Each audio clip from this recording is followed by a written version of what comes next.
জামায়াতে ইসলামী আয়োজিত আজকের এই মহাসমুদ্রে মাননীয় সভাপতি, যিনি ইতিমধ্যেই মানবিক নেতা হিসেবে খ্যাতি পেয়েছেন, শুধু তাই না, যে সময় স্বৈরাচারী শাসক জামায়াতে ইসলামের নেতাদেরকে অন্যায়ভাবে জুডিশিয়াল কিলিং করে একের পর এক হত্যা করছিল, সেই সময় এই সিংহ পুরুষ অকুতভয় নিয়ে তিনি জামায়াতে ইসলামের হাল ধরে সারা বাংলাদেশে জামায়াতে ইসলামকে সুসংগঠিত করেছেন।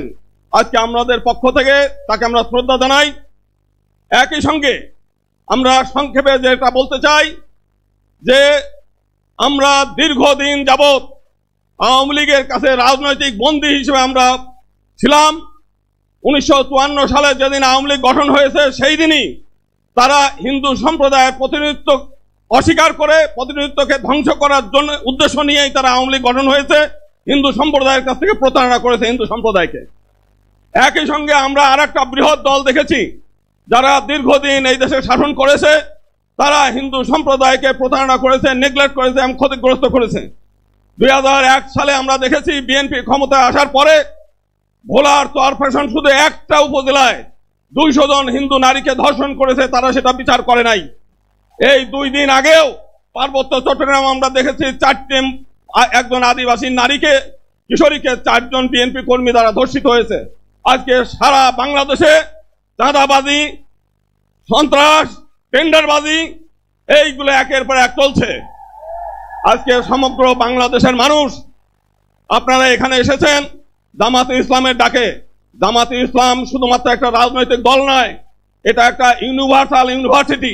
আপনারা এখানে আসেন, শিক্ষা লাভ করেন, নীতি শিক্ষা নেন, আদর্শ শিক্ষা নেন এবং কিভাবে ধর্ম অনুযায়ী দেশ নিজের জীবন পরিচালনা করা যায় এবং দেশ পরিচালনা করা যায়, আপনারা সেই শিক্ষা লাভ করেন।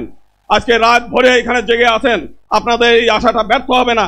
যদি রাজনৈতিক ক্ষমতা আপনাদের নাও থাকে, আপনাদের জীবন ধন্য হয়ে গেল শুধুমাত্র এই জামায়াতে ইসলামে অংশগ্রহণ করার কারণে। আমরা আগামী দিনে আমরা বলতে চাই, একবার ফ্যাসিবাদ বিদায় হয়েছে, আবার কোনোদিন আমরা এই ফ্যাসিবাদ চাই না।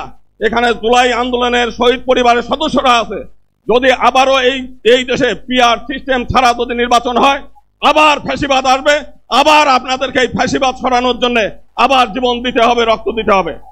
অতএব এক দফা পৃথক নির্বাচন দিতে হবে আমাদের মাইনরিটিদের জন্য এবং একই সঙ্গে পিআর সিস্টেম ছাড়া কোনো নির্বাচন হতে দেওয়া যাবে না। এবং এটা যদি জামায়াতে ইসলাম মনে করে যে বাংলাদেশে কোনো নির্বাচন আমরা হতে দেবো না, জামায়াতে ইসলাম সেটা পারে। সবাইকে অনেক অনেক ধন্যবাদ।